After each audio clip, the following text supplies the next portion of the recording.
Welcome to Straight from the Muzzle, folks, where we are anything but straight. My name is Space. And I'm Paradox. And we welcome you to our episode, which is about what today?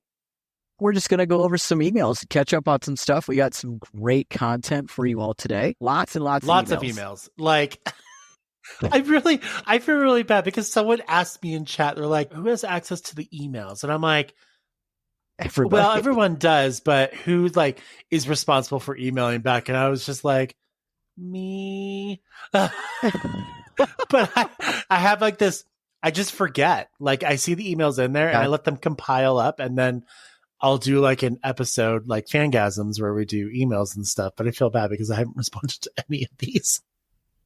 Some of them are from June. June 12th. And it's September 18th. Oops. Oh my gosh. My bad. It's okay. Hey, they get to be featured on an episode. They should be glad. Even if it's 3 months later. It's getting there.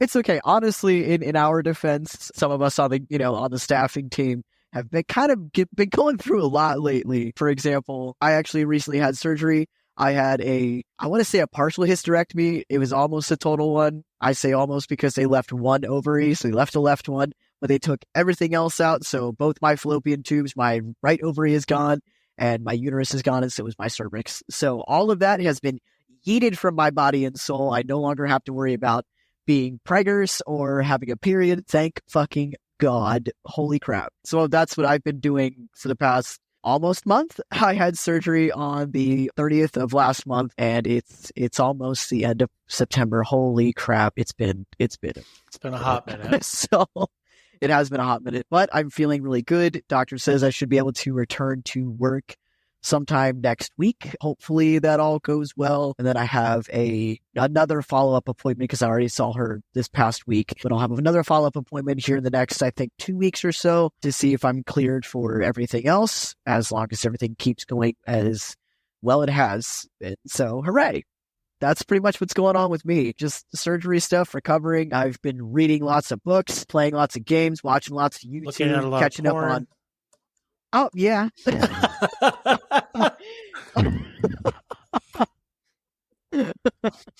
Why not? Why not? Something to keep me busy.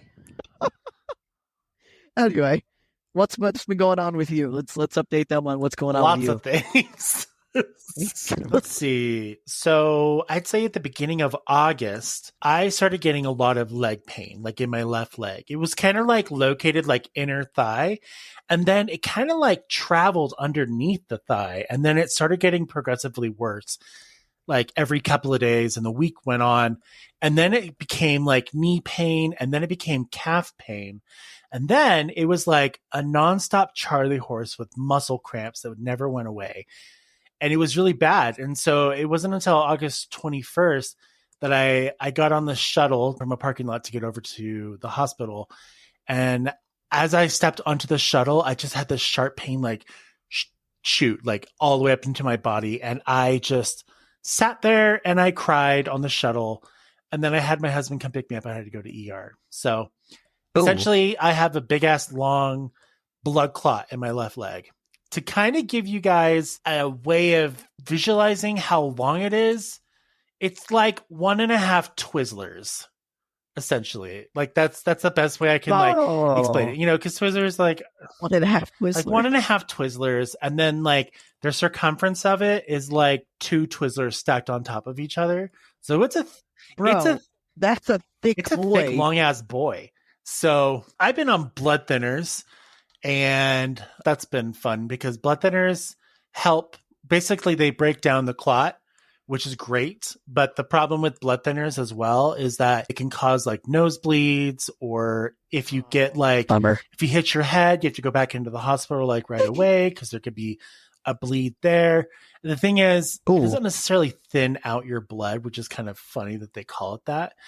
But what it does do that if you get a cut, your cut just bleeds and bleeds and bleeds and bleeds. And it takes forever to stop it. So I've got Band-Aids galore because I've had a couple of sores in some really inconvenient areas of my body that are very unfun.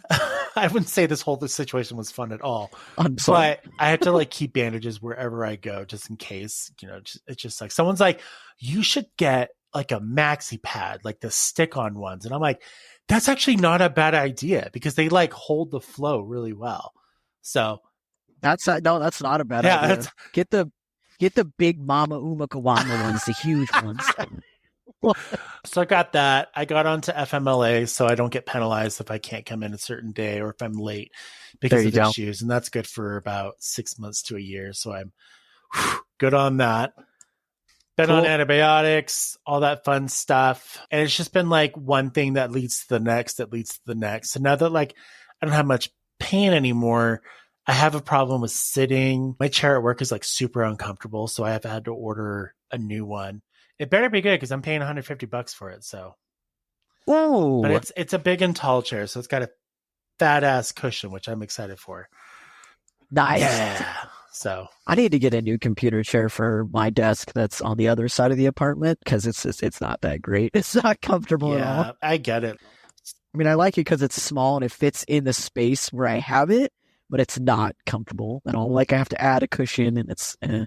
So I get it. Yeah, and I didn't even tell this to you beforehand, but so I went and visited my brother a couple of Fridays ago. A couple of weekos.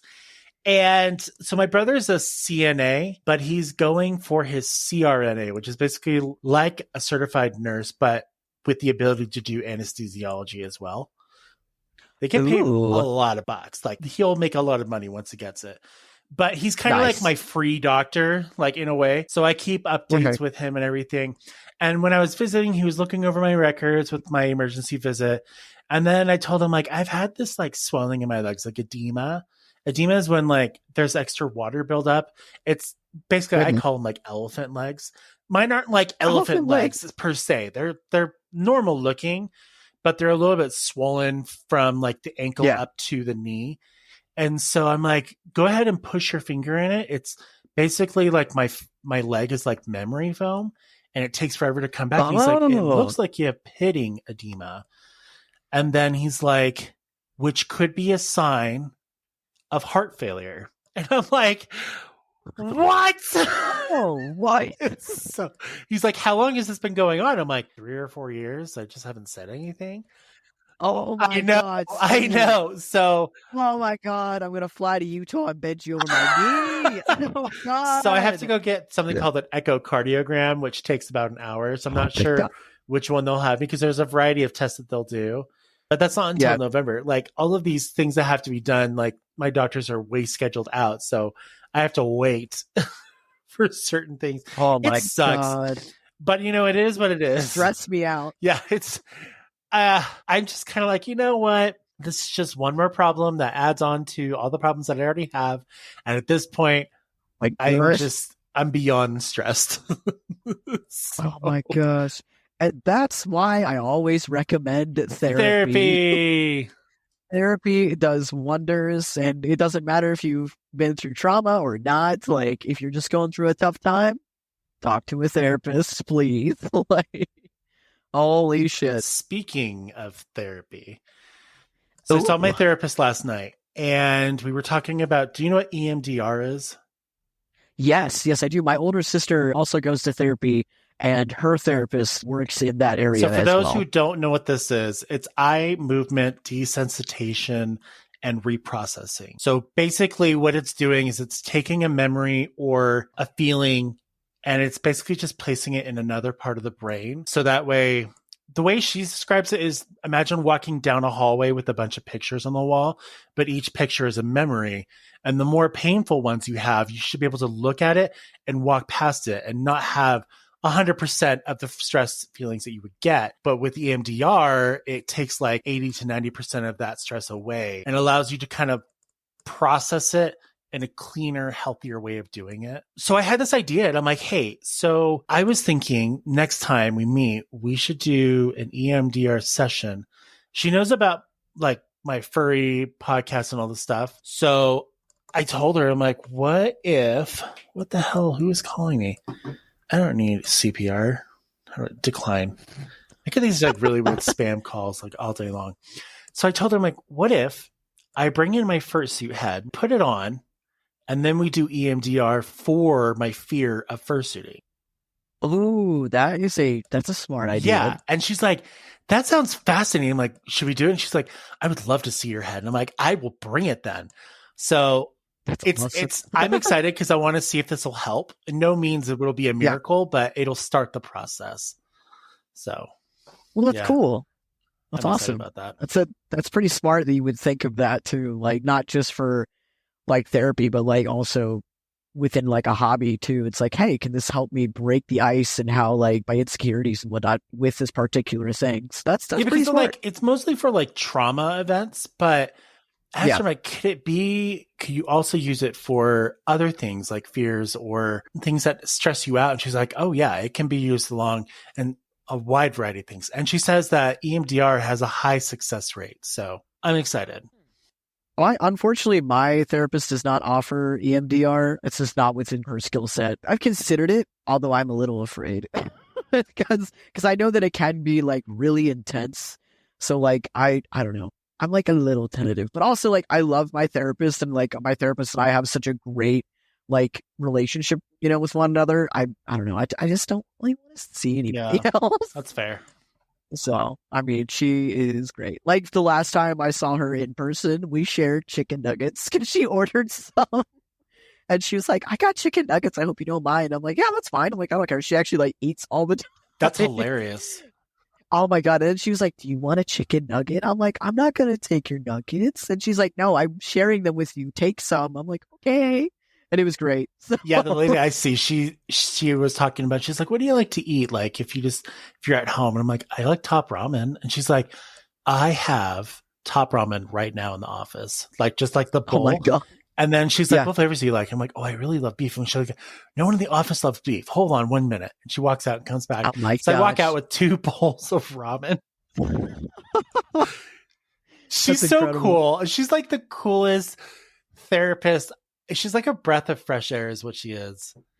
Yes. Oh my gosh. So actually, my wife just started therapy, and I try not to like butt into like her therapy sessions or whatever because she does them through telehealth or through like video Yeah. calls right now. And like I've overheard a little bit. It's kind of hard not to do like when I'm in the same house or vicinity is like, but I try to like wear headphones and whatnot.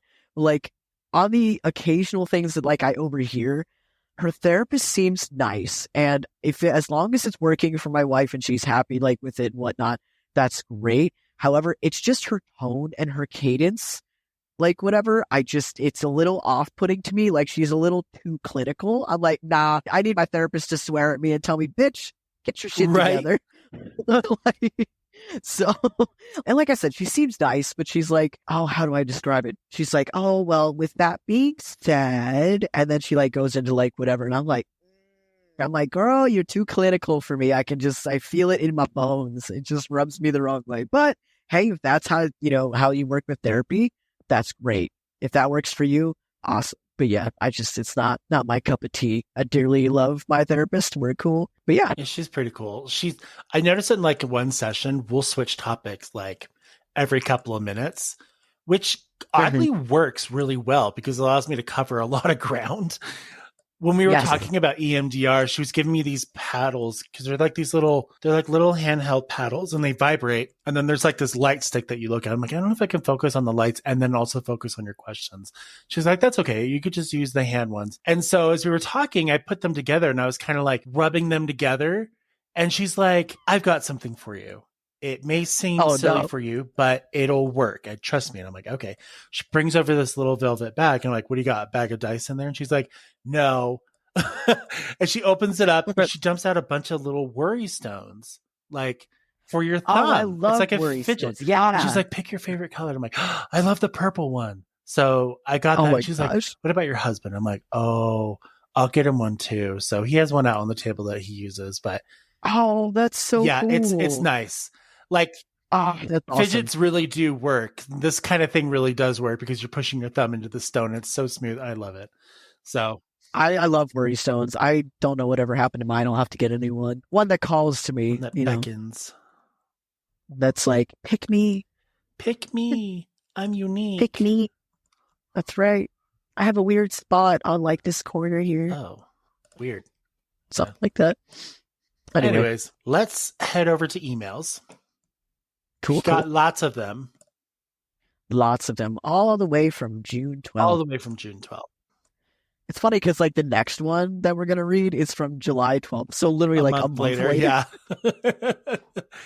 I had to vet. So sometimes I had to vet the emails. So when you guys like email in, sometimes we'll read the emails the best we can. But I figure it's people's language skills. People don't put periods or commas in their emails. So it's just like one continuous like sentence. And it kind of annoys me because it's like, where do I stop? I need to stop somewhere so I can take a breath and then keep reading. And then there's like spelling errors. So some of those I've taken out just because it's a little tedious. Yes. So yeah. Our first email comes from Squador.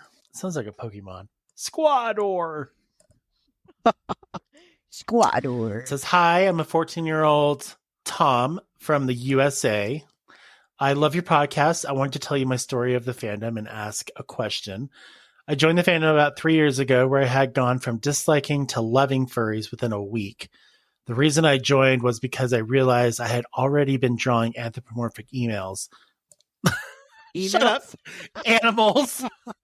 I looked at it too. I don't know why I said emails. Anthropomorphic animals. They just don't look like furries. I mostly make humanoid versions of unusual animals like squids, barnacles, clams, sea monsters, fish, and spiders. In fact, my first and main persona, Squador, is a squid. Not even stylized version, literally a squid.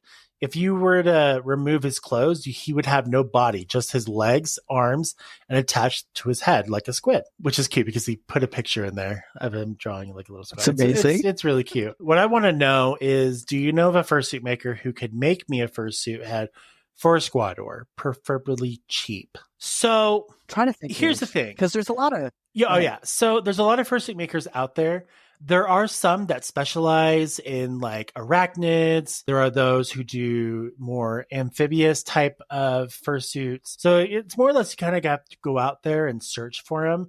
As far as the head goes, like it should be relatively easy. I mean, a fursuit maker, you can like send them a message or send them an email asking them, hey, what do you think of this? And they'll give you an answer saying, yeah, we could probably do this. Keep in mind, the more unique the style of your head or your body is, the more likely it's going to be more difficult to make. And therefore, it might be a little bit more pricier. In this case, you're 14 years old. I would just say save your money. You still got time. When you have enough money, then pursue a fursuit. Right now, a fursuit I don't think should be in your best interest. And I'm just saying that because you're still young, you're in school, you'll get a job eventually, things of that nature. But I'm always like push back on fursuits. People are like, I got to get one now. And it's like, no, just enjoy the fandom. And when you have the ability to save up and get that, then pursue a fursuit if you can. But you don't need Space, you're not going to believe this. I just found him on fucking Reddit by accident. Did you really? Yeah, the same picture and everything. What? Oh my gosh, it's wild. All I did was look up squid fursuits because I was like, well, I wonder if like anybody's ever made one.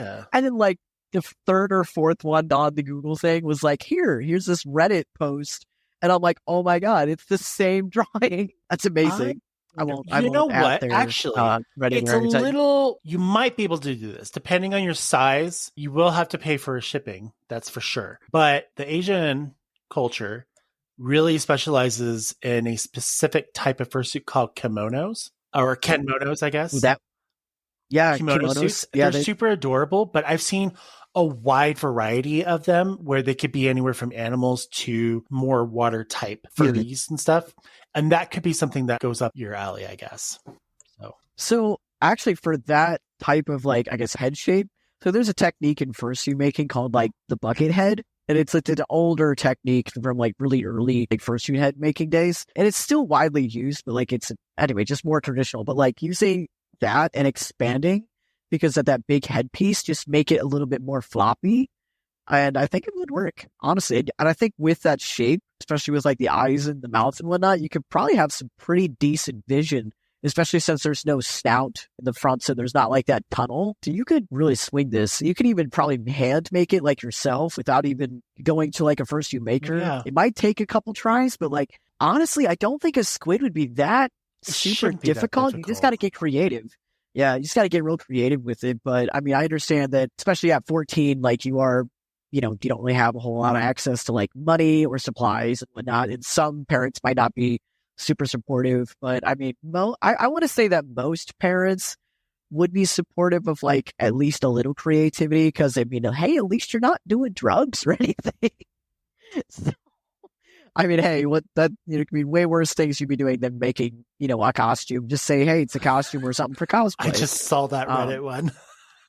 Did you see it? How do I make a head from this goober? Yes.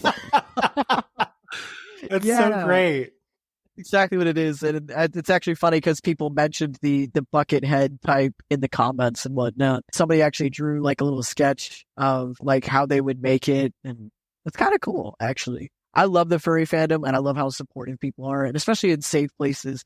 Well, I want to say majority safe places like Reddit. I honestly did not know that Reddit was such a useful tool for like information, because you just have people from all walks of life and from everywhere just throwing in their opinions and thoughts and whatnot. And I'm like, oh, wow. So honestly, to go to Reddit for this was actually pretty smart because it is such a unique, like, I guess, persona to have. Because let's be honest, how often do you see like squids or octopi or sea creatures or even clams and stuff like that? So like, you just don't see them very often, but they're really cool when you do see them because it's like, oh, that person is unique and I like Twite.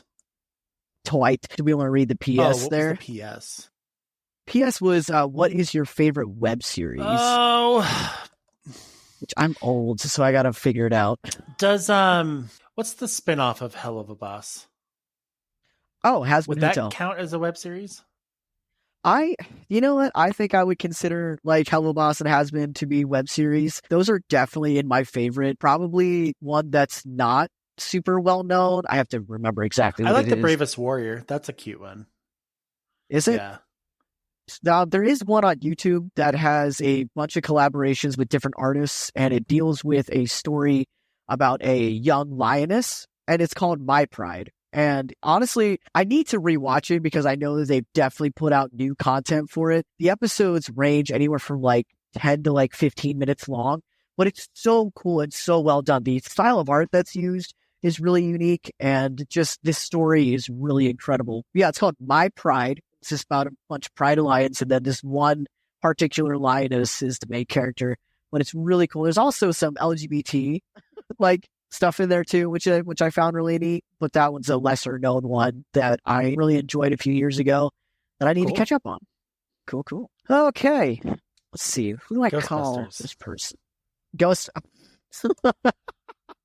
I meant like, who do I call the person? Like, I just go with Bob. Okay. This is from Bob. So Bob says, I was listening to older episodes and I did the worst thing. As for telling my mom that I am a furry, I just asked if she knows what a furry is, and I just said that I am a furry. All right. Plain and simple. Plain and simple. All right. I mean, hey, I hope that went well for you. I know that when I told my parents, like, I mean, I just was like, hey, like, I'm into this, and that's just, I honestly just wasn't like super scared about it. I mean, it's not that they weren't like open or not. It's just, I just kind of went in nonchalantly. I was like, so hey, I like art, and this is art, and I made a character. Here's that. And people make big costumes. Like, I just use different verbiage for it, and I think that kind of helps. So I hope that helps, because I think, like we've covered in other previous episodes, it's not necessarily coming out as a furry, because it's not like a sexual or like gender identity. It's just like a fandom. It would be the same thing as me going up to me and like like somebody or my parent or friends or coworkers be like, hey, I really like anime. This is the one that I like. And it's like, it's kind of on the same way. I know furry can be a bit different. And I know a lot of people are like, oh my God, furries are terrible. You're going to crap in a litter box at school. Oh my God. No, that's stupid. No. Like, I'm not crapping on the floor. That's true. That's true. least you're not crapping on the floor. But hey, Bob, I hope that went really well for you. I hope that she is okay with it. I mean, honestly, when I told my mom, she like kind of took a pause and she was like, Whatever. I want to make a wolf character because I really like wolves. And I'm like, you know what, Mom, you do this. Then again, this was like 15 years ago. So My mom was like, oh my God, you're one of those furries from CSI. And I'm like, no. no. No. I don't know why you would think that. No, absolutely not. Wasn't there another episode or something? Wasn't it like Supernatural that they had like a furry It's in there? possible. I think they did. I'm 90% sure. I've never seen something The only like good Supernatural. depictions of furries these days is in what's that TV show that does all the like The Masked Singer? Yes. Yeah, they do Oh such my a stellar gosh. job. Yes, honestly, that right there, like people, whether people want to realize it or not, that's furry Oh right yeah, there. hands down. 110%. And I've seen some really great like costumes and fursuits like come from that. Oh, it's so good. I saw one performance where they had puppies come out, like, you know. Oh my God, yes, I watched Like, that one. It was so good. puppies! Yes. I was like, oh my God, this is on live television. And there are kids like, there, you know. Yeah. I'm like, these pups. Like what? It's your first introduction into puppy play. Hooray. Family-friendly television show. Yep. No, cat. You can't come up here. You have to stay down. Right, our next email comes from someone named Scapespur. Now, they sent us 2 emails. They're both semi-long. So what I'm going to do is just read the latest one that they sent. So they said, hey, I'm listening to your newest episode and I started crying. This was sent on July 14th. So I think they're referring to the mental health in the fandom episode because that's the only episode that would be closest to that time date. So let's see. I just wanted to say you guys are amazing, and sure, you might do some bad things, but that makes you learn and help so many people in so many different ways. I mean, who doesn't like to do a bad thing, right? Well, it's fun to do bad things. See if you don't get caught, right? Oh my God. I love you guys with all my heart. Terrible bad influences. Oh, what? We're such terrible bad influences. Oh my gosh. Oh well.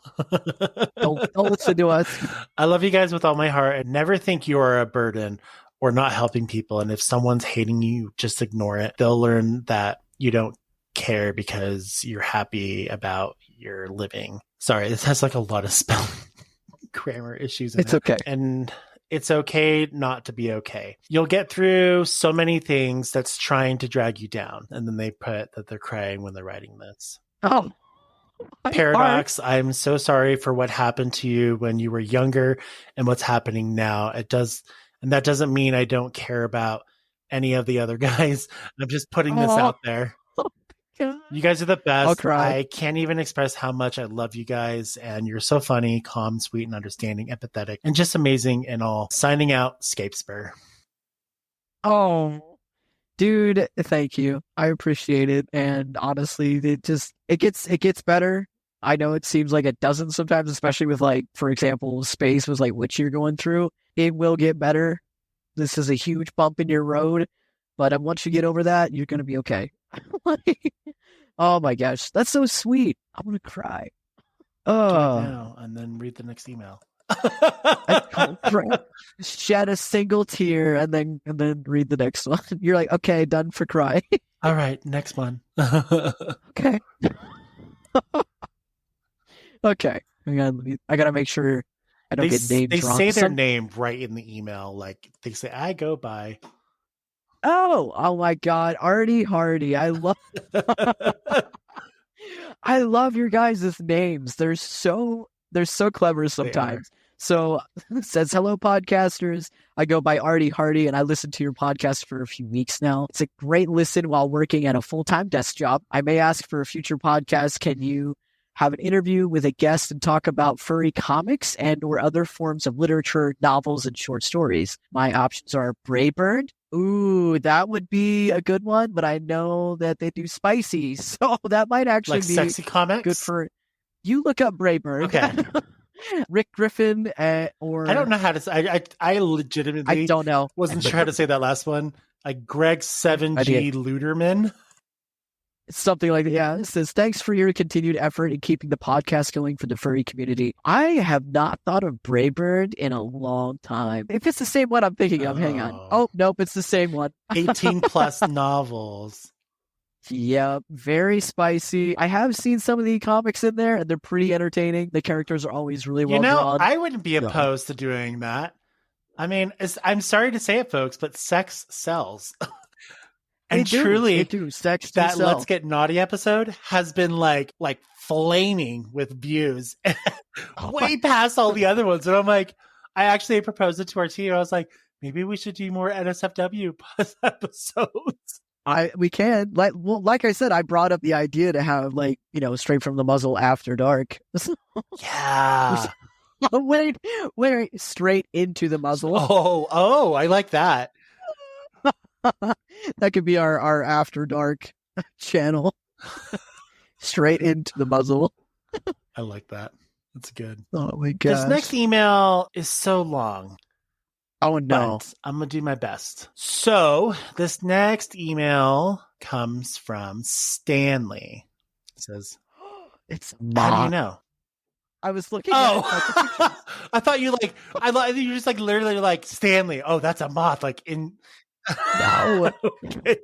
No, I was looking at their pictures. They provided a couple of pictures of both of their personas, and one's a moth and one's like a hornet or a bee or something. That's really cool. Again, some cool, unique insect personas and sea creatures. Yeah. Okay, go ahead. So it says, hello to all the SFTM staff. My name is Stanley. I'm a 20-year-old fur who has only recently discovered your stuff back in early March of this year.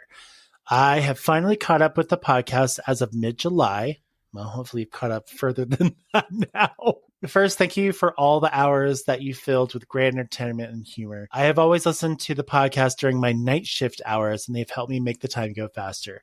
I discovered this podcast through the Unpaused podcast that you shouted out during an episode of Furry Planet Book Review. Oh yeah, I remember that. After they had mentioned it on SFTM, so I was hooked after your first episode. Anyway, a bit about myself is that I've been in and out of the fandom since early of 2019, but I'm hoping to lean into it fully now. I hope to get a fursuit of my main persona, Mimi. She's a death moth based off of the death moths from the Backrooms fictional universe.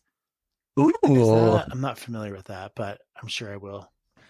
Okay, so quick side tangent. The Backrooms is a very interesting, I want to say a subgenre of gaming things, and also what do you want to call it? I almost want to say it's almost on the same level as creepypasta. Oh. Basically the thing is you fall into somewhere, you open a door and into what is called the Backrooms. It is literally this endless corridor and hallways of just backroom spaces, and it is. I know what you're talking about. Very terrifying, like liminal space. It's really cool. But honestly, look at some YouTuber content. I will always recommend Markiplier or Jacksepticeye on stuff like this, because they play a lot of backroom stuff, and it's very eerie. And some of their content, people have created their own versions and whatnot. I just love his reactions. I love Markiplier. I love his voice. Yes, he has a very nice voice. Give me your at least half of your voice, Markiplier. Please. But yeah, so I like watching his content. I like that kind of stuff too. But yeah, it's really cool. Anyway, I also have a male bee persona whose name is Jack, inspired from the SCP universe. I am familiar with that, and it's creepy. What? I am yet to attend a FurCon, but I want to sometime next year when I have enough money and pay time off. Lastly, I work at a distribution center for a grocery store as an order filler. My favorite episodes were both the trans furry and the mannequins. Yes. The transgender episode was one of the best for me. Hearing the stories and experience of trans people is both heartbreaking but informative to be able to see their struggles and what they have to go through. My best friend is a trans woman who loves furries, and that episode reminded me a lot of them. Shout out to my friend Dylan. The Mannequins episode was my second favorite because it is hilarious hearing the species that I've never heard of being ripped to shreds. Must listen. Yeah, if you want to hear, I think Sparrow and I just ripped the Mannequins episode apart crazily. It's probably one of my favorite ones to listen to just because of how ridiculous it is. Since I had mentioned being in and out of the fandom, I was wondering if you had any thoughts, comments, or advice for those finding themselves slipping in and out of the fandom who want to find something in it to hold on to keep themselves motivated. Anyway, thank you for taking the time to read this email. I look forward to being able to send more emails about topics, questions, and answers on newer episodes, and I hope to join the Telegram group whenever the app decides to work for me. Fair enough. I wish all of the staff and listeners the best, and I'm looking forward to any responses. Kindest regards, Stanley. Yay, Stanley! How cool! So, yeah, go ahead. Regarding the question, we can give you like advice, but the journey in the fandom is solely like your journey, and so you would want to find things that you enjoy about the fandom, and that's going to be something that you're going to hold on to and make it like a part of your life. For everyone, that's different. So I'm not sure how to answer that question, really, unless you have a better option. So I mean, I guess speaking from like personal experience, because I dearly, dearly love this fandom ever since I discovered it, like when I was a mid, like to late teenager, and I don't know how I really want to explain this, because like there's been times, and honestly, I think for me, it's been mostly like outside things that have like distracted me from like being more involved. Most of it's like work or relationships or like Just life. Family things, like honestly, yeah, just like life that have just kind of like pulled me away and pulled me out of like, you know, this fandom and whatnot. And like it kind of sucks because even now, even with me being so involved with like the podcast and like, you know, with you guys, I sometimes feel so detached, like as opposed to like when I first joined, because I used to be like, when Skype was good. Oh my God, yes. When Skype was good, I was on there every day, like talking to like, you know, people that I met online, and they were great. I had a really great friend group. And that was honestly around the time that like we started watching, like back when Straight from the Muzzle was for media. We started watching that like weekly when they did live shows. We would be all in the comments section and we would all have this discussion afterward. And it was really cool. Like we were all really, really involved.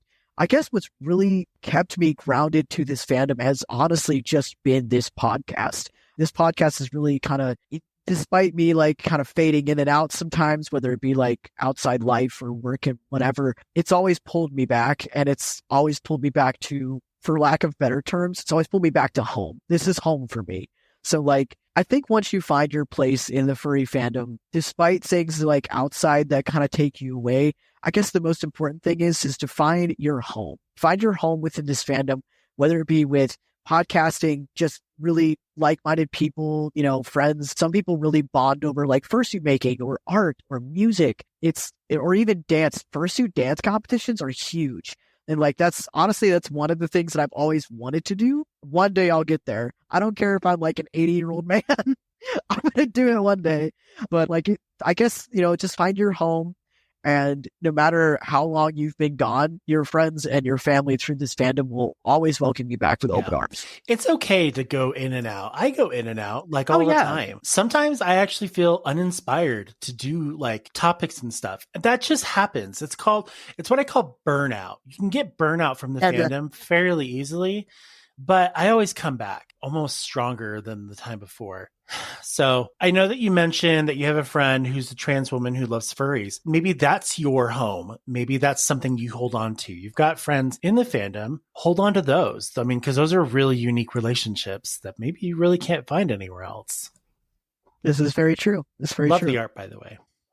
Oh, yes. The art is fantastic. I don't know if it's yours or somebody else's, but it is fantastic. I love it. Again, I'm a hoe for unique species.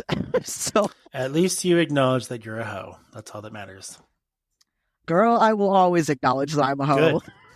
Because you are one. Thank you. I'm Absolutely. your hoe. I love that you're my hoe. Yes. Hoes for life. That's right. I'll get a tattoo on my ass and just be like, I'm Space's hoe. Have I told you that I want to get a tramp stamp? Oh, yeah, no. Tell me. So I want to get a tramp stamp of Jeff Goldblum. Oh my God, yes. Of him laying down. Yeah, of him laying down. And he's kind of like, he's got his hand extended out. It's like a famous painting, but it's Jeff Goldblum. Yeah. And I feel like if I got that as a tramp stamp, I would be totally okay with it for the rest of my life. Oh my God. If you do not do this, I fucking will. Okay. Yeah, it's going to happen. I'm not sure when, but it'll happen. Hell yes. See, okay, you should get that one, and then I should get the T-Rex in the same pose. Yes! That would be Yes. so great. And then someday when we meet, we'll just be like, look at our tramp stamps. That would be such a funny like meet and greet like event at a con is just about Oh my it's all God. tramp stamps. That's all it is. That would be really funny. Oh my gosh. I mean, there's been worse meet and greet. Yeah, there have. So, anywho, next one.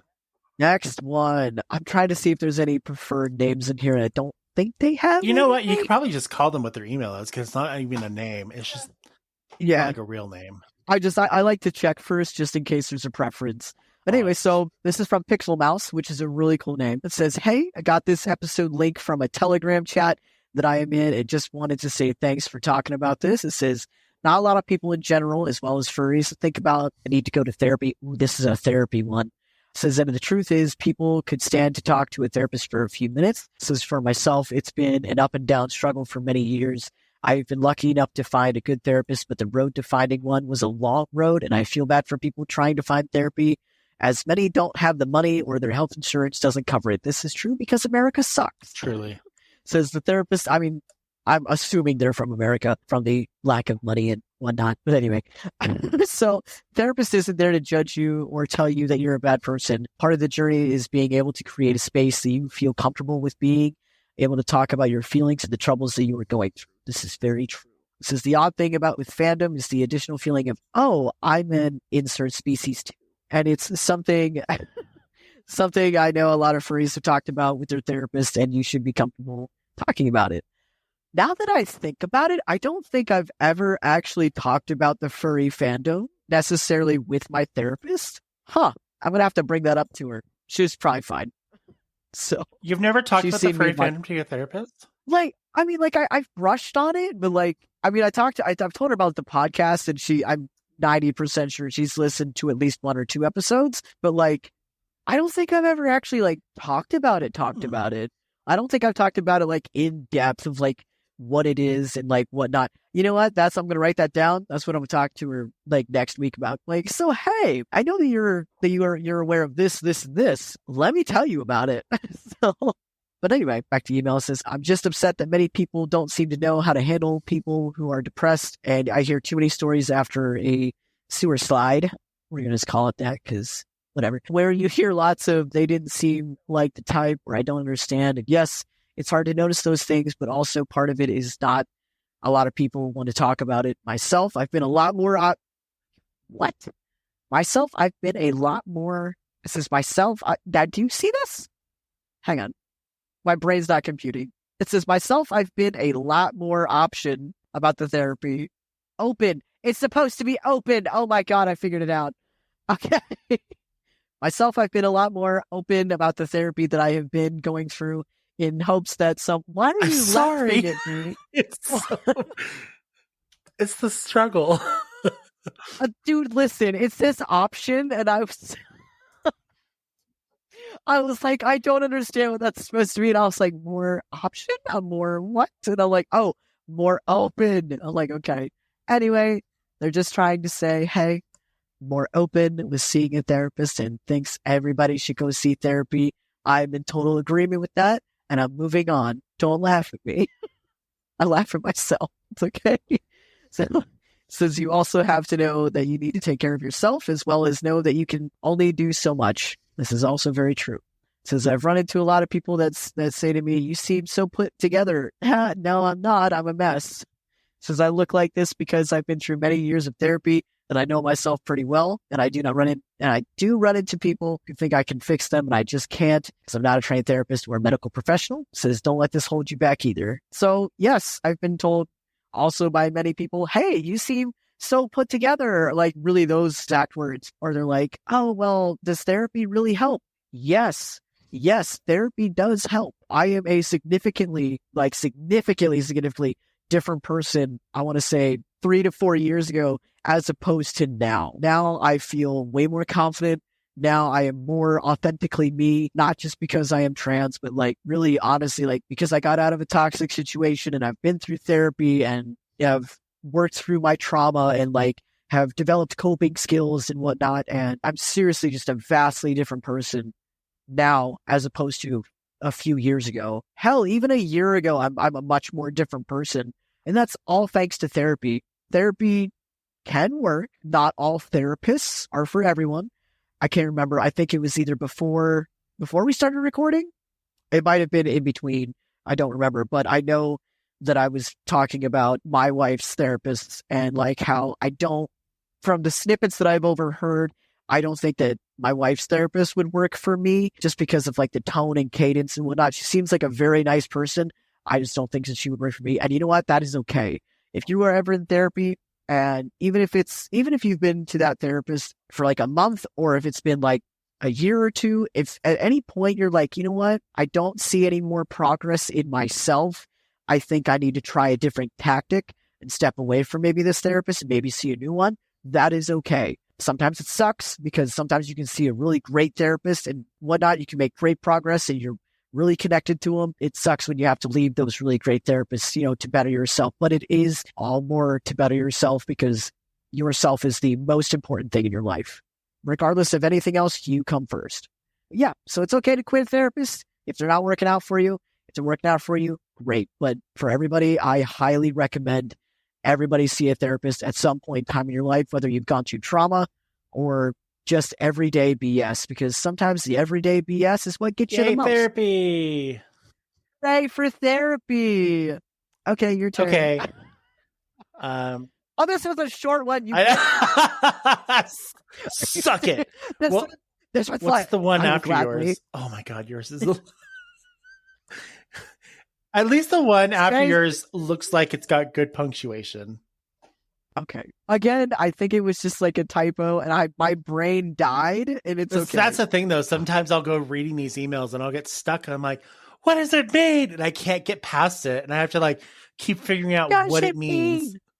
What does it mean? What does it mean? From Miley Cyrus. I'm going to grab a drink. So I'll be right back. You read this email. I will read this email. So this next email comes from Katamisu. Katamisu. Okay. My name is Katamisu, and I have a question about having an artist create a fursuit.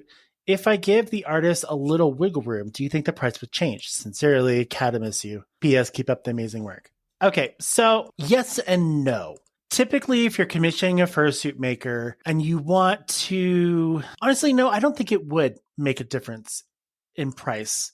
It'd be kind of like commissioning... Are you back? Yeah. What are we talking about? So the question is if they give an artist wiggle room, do you think the price would change? Wiggle room. As like if you commission art, but you kind of want to give them a little bit of, I guess... Like artistic freedom? Yeah, with that. I don't think it would. I've commissioned several artists, and I usually give them artistic freedom to kind of do whatever they want, and the price stays the same. Generally, when they have a price sheet, they have to go based off of that price. And if you want to, it doesn't hurt to ask the artist, if I give you wiggle room, would the price change? They'll tell you. It's as simple as that. Yeah, no, I agree. I mean, I don't do commissions. Like, I don't do commissions for other people, like whatnot. And I think like you, I also am like, hey, if you want to like play around with it, that's cool. Like, go ahead. Like you, the price has never changed. It's usually pretty consistent. I think for me personally, I think if I were to do commissions and somebody was like, here you go, I have some artistic liberty with a few things, I would be more apt to do that with like a commissioned piece of artwork as opposed to a fursuit, because you can make very minimal mistakes with a fursuit because that's actual physical material. Most of the time with your art, whether it be digital or traditional, you can erase and fix it for the most part. I think it depends on what material you're working with, but bottom line, I think the price is going to stay the same, fortunately and unfortunately. So, I mean, unless you're really good friends with the person, sometimes they'll cut you a friend discount. But even then, regardless, I'm still going to like tip them or like, hey, pay full price, because I like supporting artists still. Like, because I know that art is a struggle in itself, especially if that's your full-time gig. All right, you get the next long one. Have fun. Oh, yay. Hooray. Okay. So we're gonna call them Rim because that's I know what's Rim. about it. You know Rim? Yeah, they're Bad gene. in, what do you call it? They're creating us a custom intro and an outro, like music wise. Oh, Yeah. And then I've also okay. propositioned them to also come on as an editor. So I'm just waiting for him to finish up their projects, and then Nice. we'll go from there. Cool.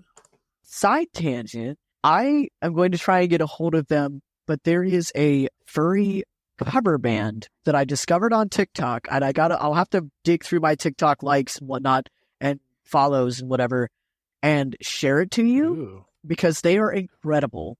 Their content is great, and their covers are hilarious, but they are a furry cover art band, and it's really, really cool. Like, it's so cool. But I think if we can, we should get them on because I think having a music content episode would be really cool too. Because I know we've had some in the past, but I think returning to that would not be a bad idea, especially with it being like a cover band. Anyway, okay, on to Rim. It says, highest space and fair for the muzzle team.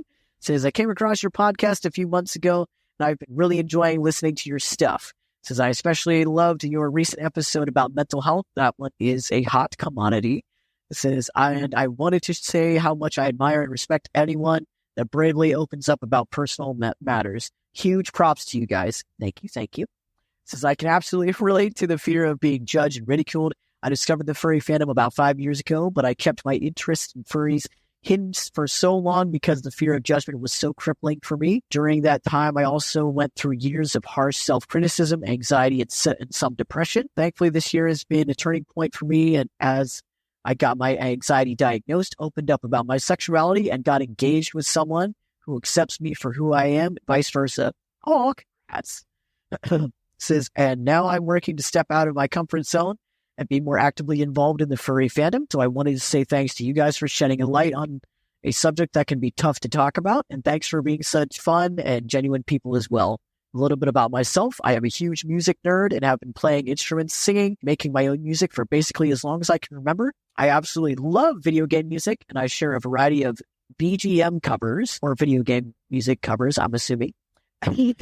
And arrangements on my YouTube channel, Rare Ear Candy. Lately, I've been putting together a Pokemon Peaceful piano album to provide some calming music for better mental health. Dude, that's awesome because Pokemon music is super chill most of the time. Unless you're battling Lance or something. Especially like the most recent like Switch Pokemon game. Yes. It has like the music is so enjoyable. I could just listen to that one all day long. Awesome. There's a YouTuber. I bleeped her name. I'll mention her in a second because I got to remember. Oh, no. Tricky Wee. Tricky Wee used to make lots of Pokemon like covers and music and stuff. And there's one in specific where she plays piano. And it's still, I think it came out like 7 or 10 years ago. I can't remember that line, like time period. But it still remains one of my favorite things to listen to because it's so calming. But anyway, so cool. Pokemon piano music for some better mental health. Awesome. Some of my favorite game series include Pokemon, Kirby, and Ori, I think. And I love discovering fan art of these games too. As a new fur, I don't yet have a fursona, though I'd like to find someone to commission drawing me one since I'm not a conventional artist. That is okay. I think it would be really cool to have an episode about music influences in the furry fandom. I'd be happy to share what music I've made or just listen to some other furry musicians who are more established in the fandom. Either way, I'd really like to learn more about music in the fandom and how I can contribute more towards it. Thank you for existing and keep up the great work. It's funny that they mentioned music influences and stuff because I just mentioned the furry cover art band and bringing more music related episodes because that is also a heavy contender in the furry fandom is music. And just one that's unfortunately overlooked. Yeah. I've actually listened to some of their music on YouTube. It's actually pretty good. Oh, nice. I will have to look into it. Rare Ear Candy. Yeah. Nice. I will subscribe right now. I'm thinking about it. Rare Ear Candy. Oh boy, how do I say this next name? All right. Our next email comes from the Ahamkara Born. I'm sorry if I butchered that. I just don't know how to say it. I'm going to call you Tab for short. What? Where in the world do you get to? Never mind. Do you see it? It's an acronym. Yep. Okay. Yep. So Tap says, hey, thank you so much. Without this podcast, I would have never known that so many people struggle with the same problems. I do. And for some reason, the mental health episode made me feel better about myself as someone that struggles with mental issues such as childhood trauma and masking all the problems. See, hey, another mental health episode. I went to in-person therapy and my therapist was good, but I didn't feel comfortable talking about things like sexuality. I'm non-binary and bisexual, or being part of the furry fandom with him. And your podcast helped me realize that this is all normal. Probably not the talking about the furry fandom part, but still, I felt very alone in my struggles. But knowing that my problems are normal, this fandom I've been a part of for about 6 years now has been amazing. And along with games, it has been an escape from the pressure of society. And it really helps me be more open about my issues. And your podcast is one of the best pieces of furry media. I've learned so much about myself just by listening to somewhat similar experiences. Again, thank you so much and keep doing what you do. I'm sure I'm not the only one who feels so comforted by your podcast. Thank you so much, Tab.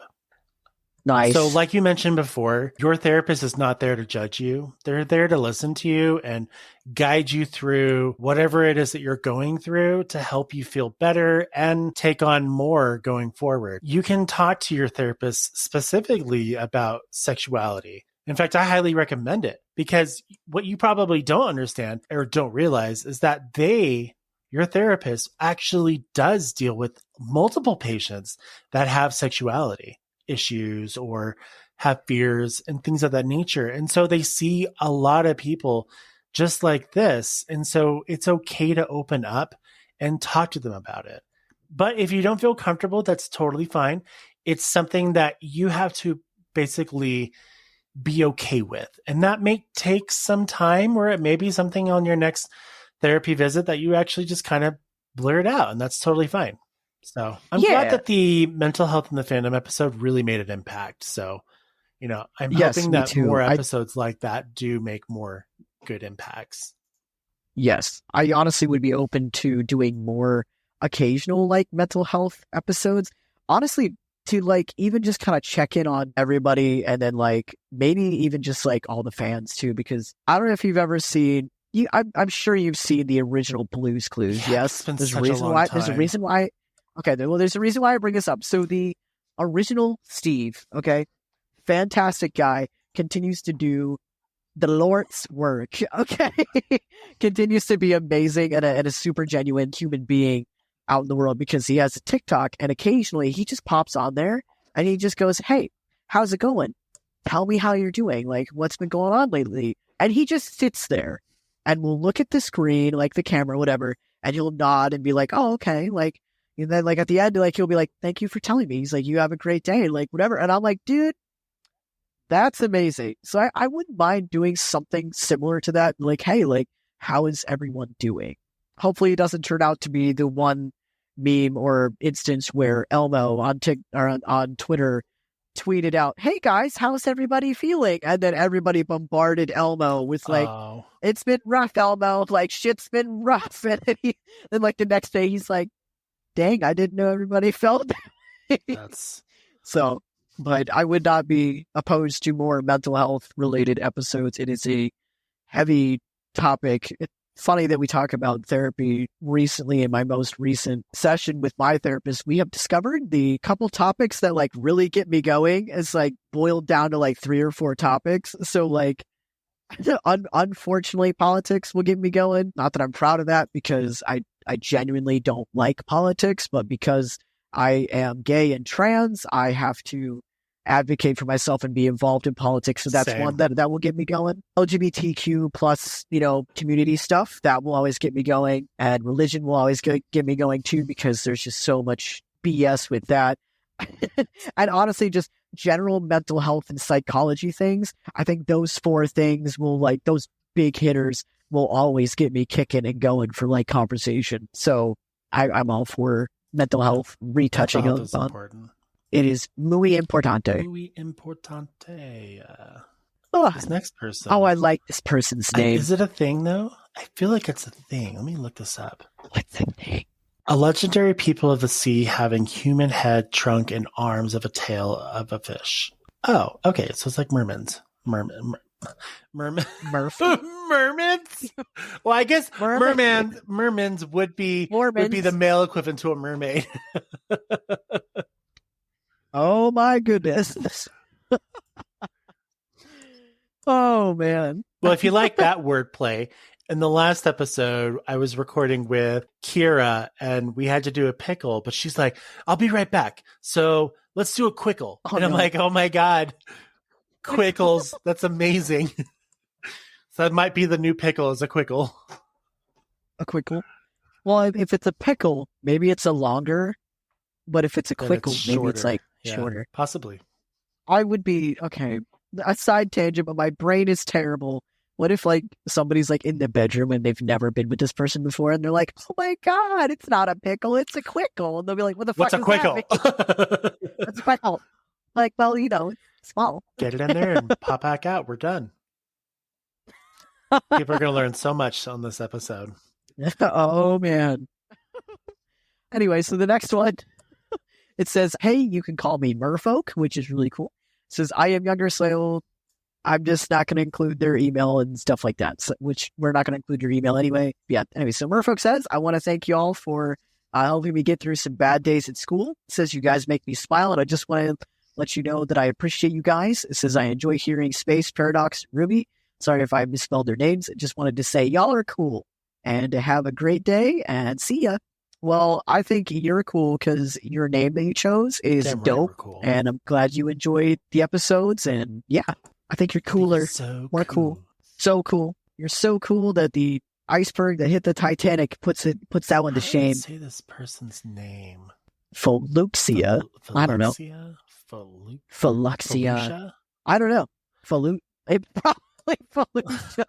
Here we are. I'll tell you what. Feluxia. Just saying that name, Felucia, makes me feel weird inside. Oh. I'm just going to call them Ace. Why did we gravitate towards the last name? Like, why? Because it was there. I don't know. I was just curious of how you would say it. Oh my gosh. Okay, so this next email comes from Ace with the last name I'm not going to say, which I already did. I was going through some, stuff today and music wasn't helping. I was looking through podcasts and came up on yours. Since I was at school, I didn't really have much time, so I only listened to the first episode, but it allowed me to drown out the negatives, both external and internal. And for that, I am incredibly grateful to you. Sincerely, Ace, furry to be poet. Nice. Yay. Hooray. Well, you're welcome. Bro, you get this short. Whatever, you got a short one. Shush. I don't mind, honestly. I don't mind reading the long one. All right, this one. Oh, they do have a preferred name. Okay, so this is from Nightshade, which is a deadly flower. So don't eat it or touch it. Don't eat it. Don't touch it. Don't even look at it. Actually, you can look at it because it's very pretty. But just anyway, careful. So Nightshade says, just be careful. Nightshade says, I can't talk. I just want to say thank you for all the hard work you do for this amazing podcast. It always makes my day when I hear one of your episodes. Keep up the good work. Thank you so much. You keep up the better work at not killing people. That's like a Nightshade. Oh, okay. I'm like, what?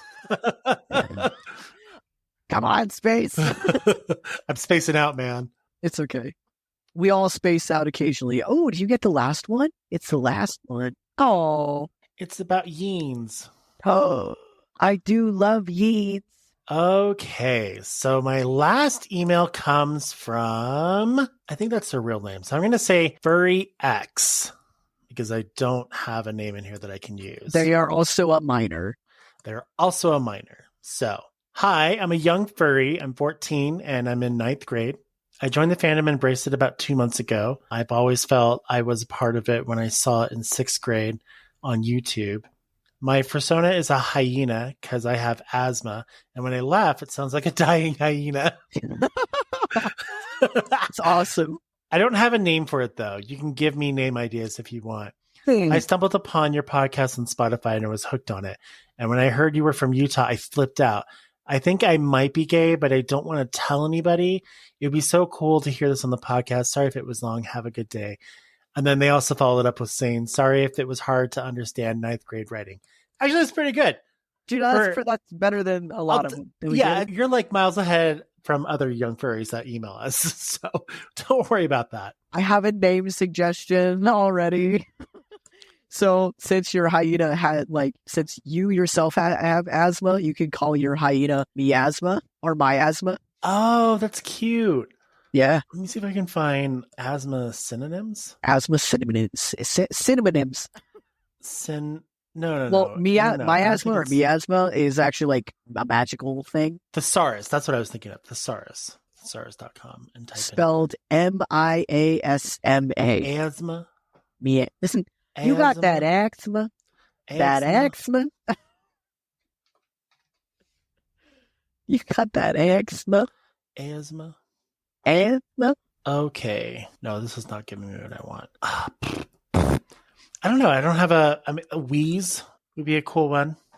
Wheeze. Breath of fresh air names. You can do seriously, like names that mean like breath of fresh air. Okay, here's one. Bronchina. Oh. So it's bronchial asthma. Kina. I love it. Roidrina. Oh my god. Well, because there are some steroid inhalers out there. Name him Roid. Name him Keanu. Keanu. Let me just look at hyena names just in general. Hyena names. Well, okay then. So top 10 names for a pet hyena. I'll bet you one of them is Shenzi. No. Okay. Hootie. Snickers, Giggles, Snarls, Screech Spike, Mr. Hyena, Puddles, Howler, and Chuckles. Really? That's the best names you got? You could do... Here we go. Badass hyena names. Badass. Ooh, Jengo would be a cool one. Jengo. Zuri. Let's see. Funny hyena names. Name them Artemis after an aardwolf, which is kind of like a hyena. Laugh Track would be a good one. That would be a dope one. That's a good one. Laugh Track. Oh, I love it. Gigglebox. Bloop. Bloop sounds so cute. It does. Like, oh, what's your name? Bloop. Oh my god. It's adorable. You could do like Bean Yane, like the beans. Bean Yane? Yeah. Oh. Or Beanina. Beanina. Or Yeen Bean. Those would be good names. Male names, Bruno. Oof. You can also look up, since hyenas are obviously native to Africa, you can look up African names or like words and like whatnot that have specific African meaning to them. That works as well. Some people groove with that. Amber. Ew. Every time I hear the name Amber, I think of like a streetwalker hooker. I think of like a prissy bitch. So yeah. Yeah, or like, prissy bitches are named like Amber. a pole dancer, which I'm sorry if anyone out there who's listening like, oh, my name's Amber. Well, your future's set. I'm just kidding. But for real though, there are some names that some people have that that almost all the time, like almost every time, they are that particular personality or type of person every time. It's like as soon as your parents give you this name, you are predetermined to be this. Like, for example, I have not once met like a Maddie that was a good person. Like, all Maddies are like eventually bitches. I've never met a nice Maddie. Or Susans. Susan. I've heard Has-Been Hotel reference. We come across some of the funniest names in medical records. Oh god! I wish I could tell them to you, but I can't. Oh, that's but they're so good though. We have two names.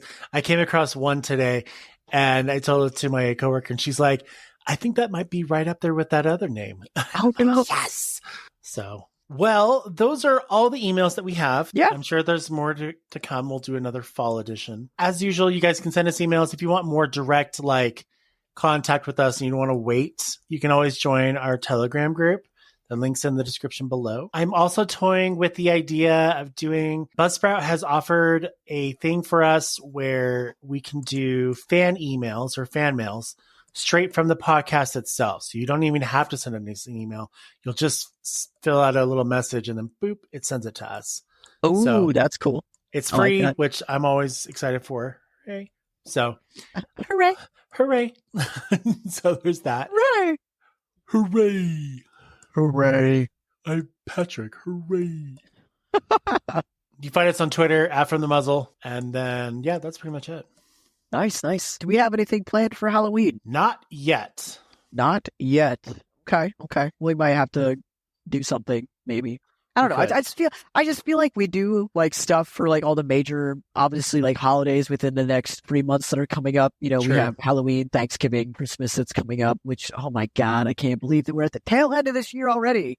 So yeah, I don't know. We'll figure it out. We'll send something out. If we think of something before I do my next update, then I'll put that out there.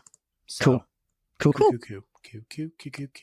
Other than that, thanks for listening, and we'll see you guys on our next episode, which I'm sure it'll be something, but I don't know what it is quite yet. We will figure that out. If you guys have suggestions, please email us and let us know. Yes. Okay, Thanks everyone. Bye. Bye.